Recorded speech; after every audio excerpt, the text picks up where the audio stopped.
I'm putting together two electrical systems in the Land Cruiser. One will be dedicated to the camper and the other one dedicated to the vehicle.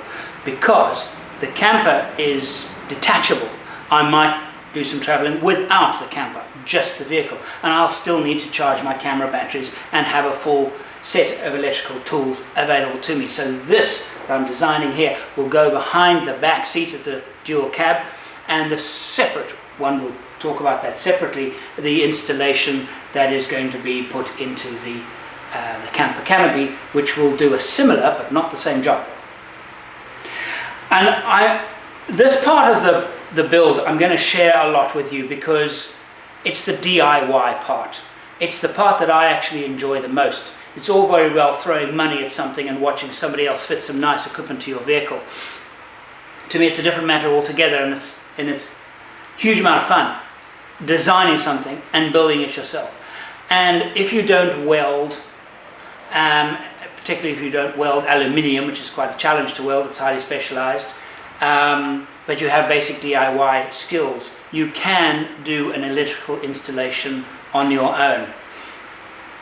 I've done a lot of them. I consider myself pretty knowledgeable in this field. And what made me actually decide to do this is because it turns out that it's the same in Australia as it is in South Africa. And that is the standard of electrical fitment at 4x4 accessory stores is very low. I'll give you an example.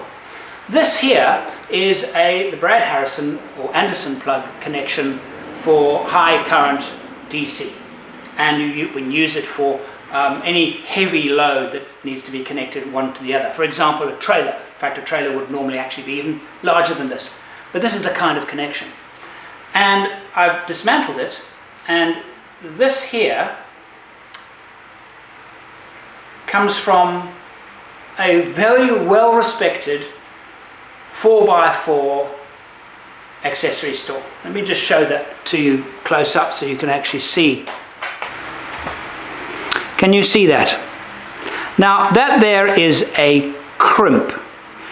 Can you see the insulation has actually gone inside the metal jacket and it's been crimped with the copper? And can you see the copper? There's the other one. This is appalling quality. This is breaking rule number 1 of crimping. And it's very common. So really my motivation of showing you this is that I promise you, you can do a better job than your 4x4 accessory store, unless your 4x4 accessory store is exceptional at electricals. Mostly they're not. Okay, so I'm going to teach you about crimping, about soldering, about lugs, about fuse boxes, and about wiring. It's not complicated, but it means that your installation will be much better than what you can buy and spend a lot of money buying. And secondly, you can have an enormous amount of fun building it and designing it. And that is exactly what I'm doing here for the back of my new dual cab. I want to share with you what I've learnt about electrical connections, crimping and soldering. Do you crimp or solder? Well, it's not as easy, simple an answer as it might appear. I've heard boasts from 4x4 equipment, don't worry, we solder everything.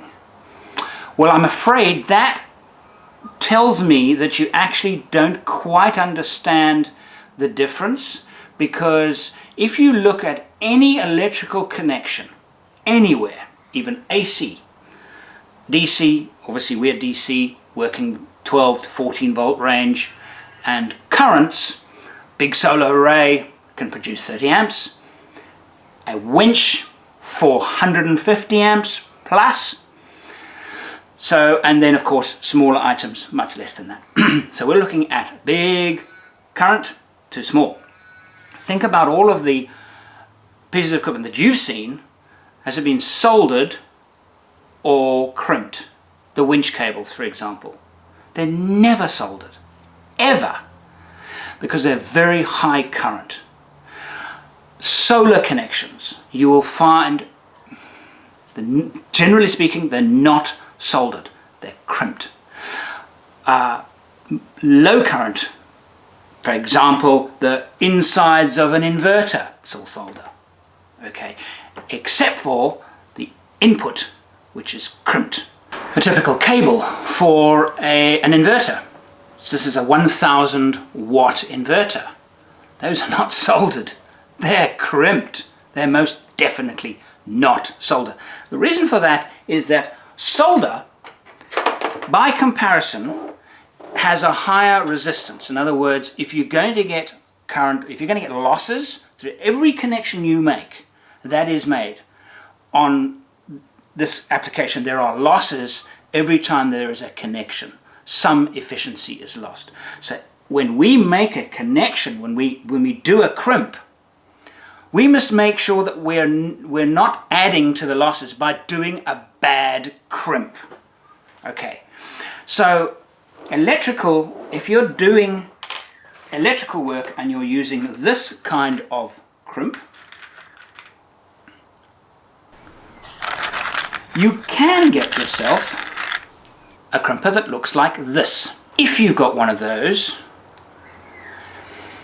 throw it in the bin if you want to do good connections. Unless you're very skilled, they're not good for doing a high efficient connection using that kind of crimp. You have to use this kind of crimper. This kind of crimper is a ratchet crimper. It's specifically designed to give a very, very good crimp. Now, what I'm using here is I'm making up an earth cable for my power box. Now, I am probably if all of these are running and on all the fuses, 35 amps is probably as much as will ever be drawn at any one time from this box. If you're wiring up a fridge, you don't wire it up for the mean average current that the fridge will consume. For example, let's take an Engel, most efficient. They will run at 2.5 amps. So you're not wiring everything up for 2.5 amps. No. What you're doing is you're wiring it up for the startup current. As that fridge kicks in, as it starts, the current load is, I'm guessing, I don't know what it is, but it's probably as much as 20 amps. Okay, for a very short time. If you want efficiency, that you want that fridge to start up instantaneously, you must make sure that all your currents, it's actually probably a little bit less because I think the fuse is 10 amps. Okay, I'm subject to correction. What I'm saying is that there is a surge of current. Everything must be wired for the surge of current, not for the average current that is being run once it's spinning. Same goes with lights and things like that. So I'm going to create now an earthing cable, and I'm going to use a crimp that looks like this. Now I love these crimps, love them, because you have a very large surface area, and on the cable you've got a nice broad surface area. And I'm going to use this crimp here. Isn't that a nice little tool? Look at this tool. It does a beautiful wire stripping tool. Okay, so there, and let's have a look there. How does that fit? One thing very important, the plastic must not go inside the metal jacket, even at all. Okay, and there it is stopping just perfectly short of it. It must go right to the end. In fact, I could probably make that very slightly longer.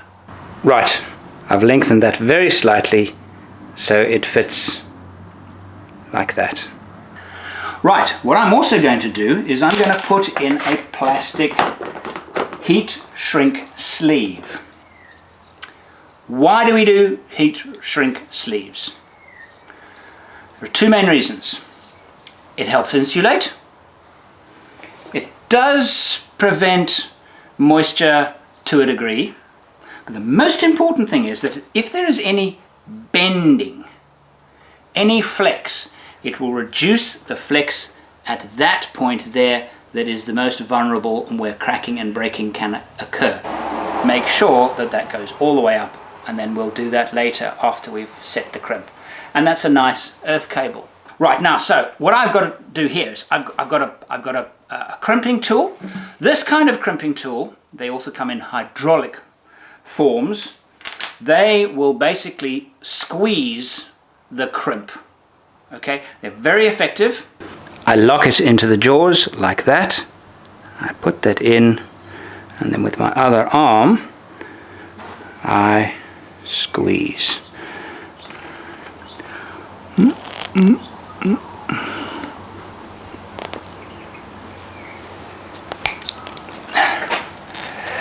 Now that should look good.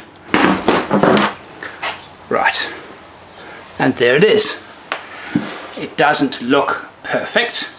So what I'm going to do is I'm just going to trim that slightly with a side cutter.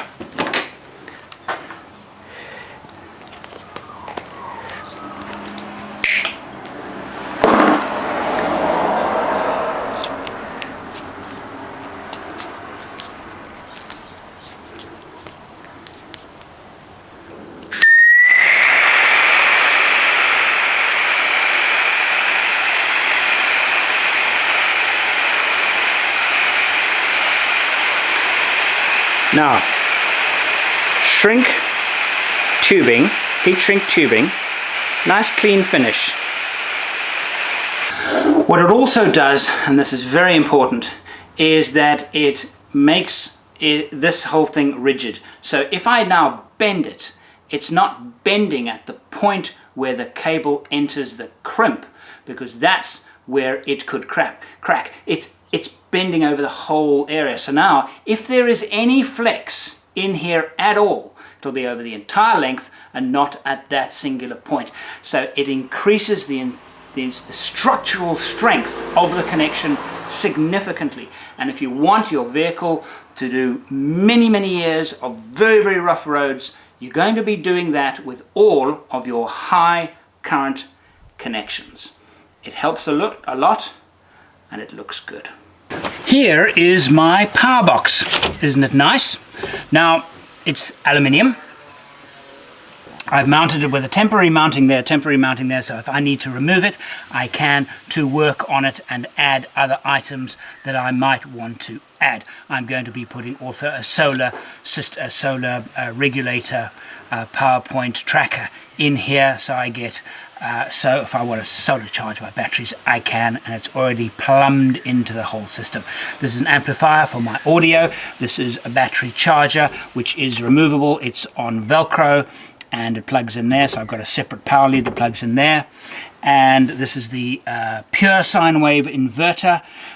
I'll talk about inverters later, and the choice of inverters, but I've got quite a small one here. It's just for charging batteries and perhaps recharging a laptop. That's all I need it to do.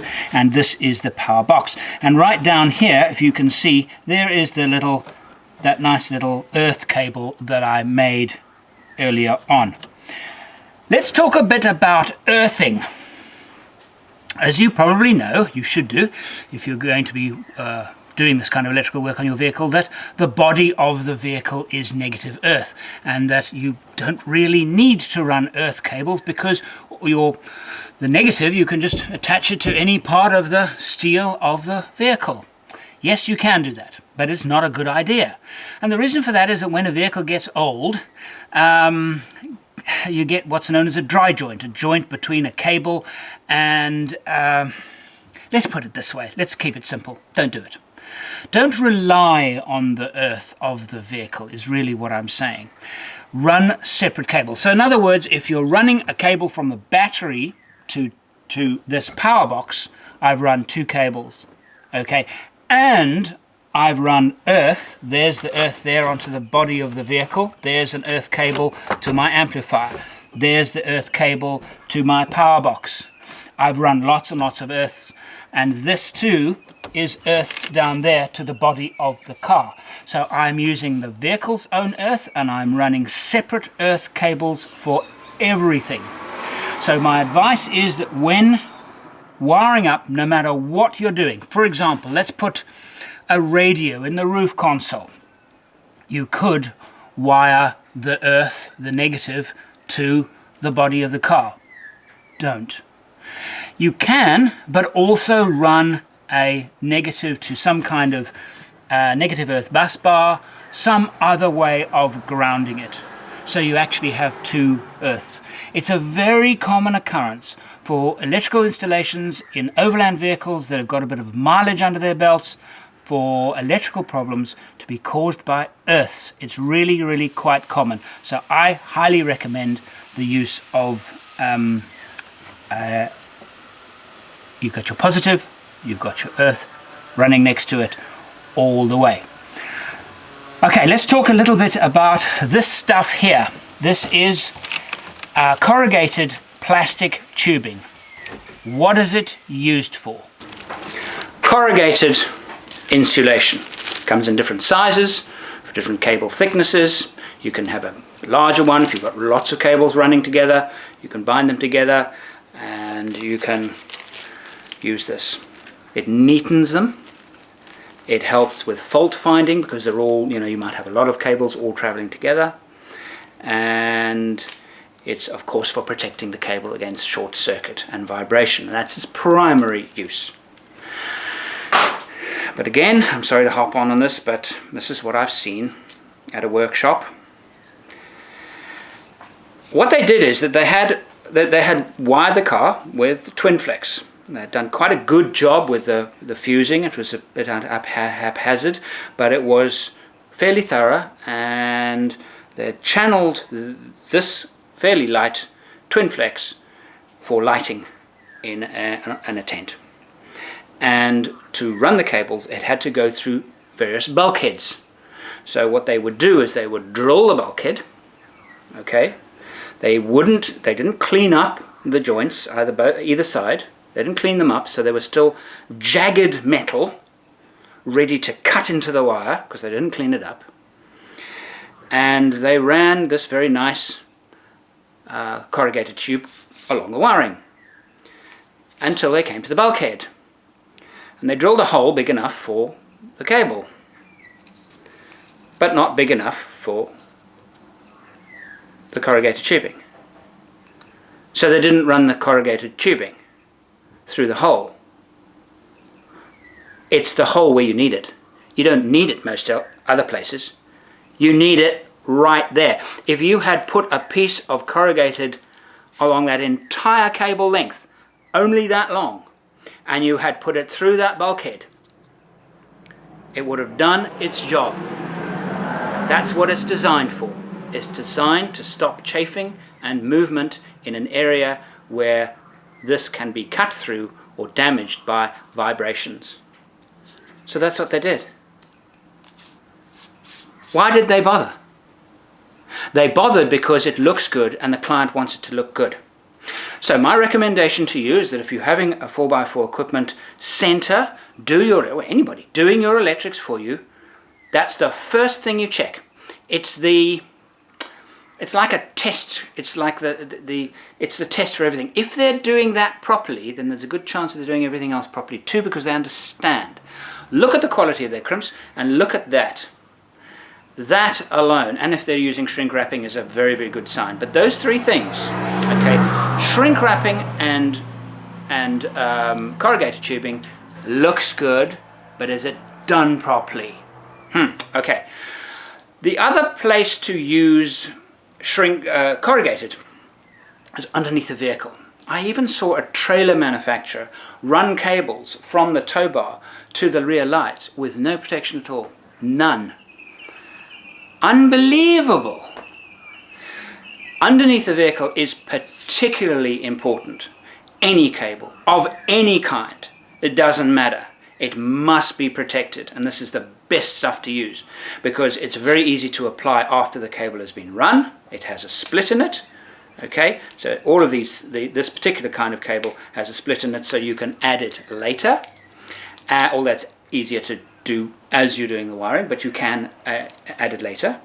And then you use cable ties to attach it. So if a cable is running around the engine bay, underneath the vehicle, being wound in and about metal objects, chassis rails, all of these different bits that it has to wind its way through in the engine bay, through the chassis, to the back, whatever, always, always, always, always, it's absolutely necessary. You won't believe what little rocks, little sharp rocks, can do to a cable. One trip can destroy cables like this if they're in even a slightly vulnerable position. And I've seen trailer lights failing with unbelievable regularity because bad wiring. They take this all the way underneath, and then right near the back, just behind the back wheels, they have bare wires going to the lights. What do they expect? Really, what do you expect? Right behind the wheels. I've seen it. So, if you're doing it, take it all the way as far as you possibly can. Lots and lots and lots of cable ties to stop it moving about. Let's talk a little bit about fuses, and if you hear any banging, knocking, it's next door neighbour. They're building a house, so and I can't wait for them to finish because that's going to take quite a long time. I need to share with you what I'm doing about fuses and fuse boxes. This is the best fuse box I've ever found, and it's marine. It's called Blue Sky. I think it is blue. I'll write it at the bottom of the frame. There it is there. What is beautiful about it is that it has a bus bar for ground and 12, you can also get slightly smaller ones that have 6 on each side. There you go, fuse points top and bottom. Very solidly made, and of course it uses these fuses that I actually prefer to use. The reason why I prefer to use these fuses is because you can actually find them absolutely everywhere. You can also jury rig them if you've got some fuse wire. You can make a temporary fuse, even with a bit of tin foil. I've actually done that once before in a car that broke down, and used tin foil, and actually you can make a plan and keep the circuit going. Particularly nice. How do you choose the right fuse rating for your circuit? There are 2 things to think about. Firstly, the current that the item that is drawing current on that circuit is going to be using. So if it is regularly going to be let's say a fridge, which would start up current could be as high as 20 amps at the startup, and then while it's running could be anything between 2.5 amps and 4.5 amps, depending on the fridge model. So you're going to need a good solid 20 amp fuse at least, aren't you? So I would say generally for a fridge, your startup current is, remember, it's your surge current. It's when it's actually starting up. So I would probably put a 20 amp fuse in a fridge circuitry. I think that would probably suffice. Remember, you've got a fairly heavy cable, and then 20 amps is safe for a heavy cable. If you're using multiple devices, you might have a fridge on the same circuit and a radio. Of course, when a radio is on listening mode, it's using, radio can use as little as half an amp, but can use as much as 10 amps. Big radio, powerful radio, depending on the wattage output, of course. And so you have to take care of that as well. So you've got to think about all of these different parameters. The safety side of putting in a fuse is obvious. If you get a short circuit, the fuse must blow. But what is very important is that the fuse must blow before the cable gets hot. So if you've got a thin cable, and there's a piece of equipment that I'm putting in right now, it is the little USB chargers, and it has an inbuilt fuse, and that inbuilt fuse is rated at 5 amps. This will never draw 5 amps. So that fuse is safe, isn't it? It is wired to a power box, and the power supply to the power box has a 100 amp fuse. So this is in fact protected twice, isn't it? If there's a short circuit in this cable between there and there, that's going to blow, and if there is a short circuit between the power box and the battery, the power box is running all kinds of stuff, so I need a big fuse for the power box. That's going to be a 100 amp fuse. Now here's the thing, if I run a cable that is too thin and I put a large fuse on it, there is a chance that the cable will get hot and even catch a light before the fuse blows. So make sure that when you're putting in the fuse that it's calculated based on the usage, current through the circuit, and vitally how thick is the cable. If you've got very fine cable, it must be a very small amp fuse. So it's a bit of common sense that's required there. How thick do you make the cable? Two things to think about: what is drawing current and the distance of the cable. For example, a winch cable might have the diameter of the copper, excluding insulation, might be 12 millimeters, 15 millimeters, 18 millimeters. These are very, very heavy cables. You'll notice when you see them, the connections are crimped, not soldered. And they're normally pretty short. A winch cable, generally speaking, will be no more than a meter, even less than a battery. It should be as close as possible because, of course, over a length of wire cable, there are losses. How do you reduce the losses? You need a thicker cable. There is a rule of thumb that I kind of agree with, but then again I actually think it's overkill.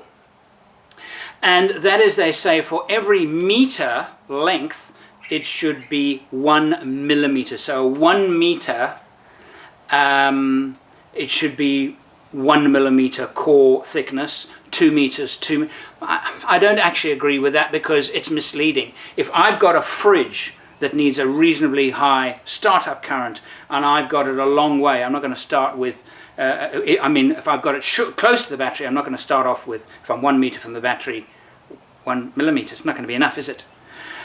So some common sense needs to be applied there. But the big thing is not the thickness of the cable over the distance. And I'll tell you a short anecdote. I was in South Africa in 2015 and I was wiring up a fridge, and it was a sponsored vehicle, and I had an Engel fridge in the back, and I had a cable running from the engine to the back. I couldn't run it from the interior of the car because everything switched to the interior car. So in other words, when I got out and turned off the ignition, the fridge would turn off. I didn't want that. I wanted to control it myself. So I actually ran it directly, fused it at the battery to the back. That distance, that cable was a good 5 meters, if not 6 meters long. This was the very cable I used. Hella, quite a good plug for a fridge, because you get good contacts, much better than a cigarette lighter. And there was my cable. That has a core thickness of no more than, it might be as much as 3 millimeters. Let's benefit of the doubt, give it 3 millimeters core thickness. This was the actual cable I used. I've been using the cable for other things, but that was 6 meters long. And the chap I was with said, "You can't, no, it's nothing, that's not you, no. And I said, whoa, it'll be fine." And he was adamant, "Andrew, it won't work. And I said, "I promise you it'll work. And the way to test if it's going to work is that when the fridge is running, when it's starting up, I'm not saying this is ideal, because if it was my vehicle and I was wiring it up for a fridge, I wouldn't use 3 millimeter core flex. I would probably use 5, maybe as much as 6. So I am going by the 1 millimeter per meter rule. But it worked perfectly. Why? Because when I made the connections, the lugs, I did a superb job with my crimps. If you are concerned about the thickness of the cable, run it for a while and turn it off, turn it on, turn it off. Make sure the demands on the cabling is high, and then feel it with your hands, particularly the connections, because that's where the voltage, most of the voltage is going to be lost, in the connections in here and the connections here. And I would put my hand around them regularly, if there was the slightest notion that they were getting slightly warm, the moment that happens, you know you're getting major current loss through the cable. There was none at all. It worked perfectly. What I'm really saying here is that pay more attention. If you're going to pay attention to anything, pay more attention to your lugs and your connectors. Use the best quality you can find. Do really, really good, solid, common sense. Copper on metal, tight, grab, clean. Just what I did is I actually doubled up. I actually folded up and put a double. Had a nice big lump of copper at the end of each of these cables, and I crimped it beautifully, and it worked perfectly. Spend more time on your crimps and your connectors than you are worrying about the length. There are rules, follow them, but don't neglect the quality of your crimps.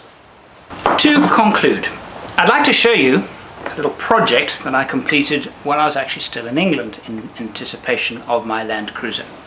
It's another power box. I wanted to build a system that could monitor battery voltage, battery current flow, and I wanted to be able to do it for 20 or 30 pounds. And I did, and this is it. These things normally would cost 20 times that amount.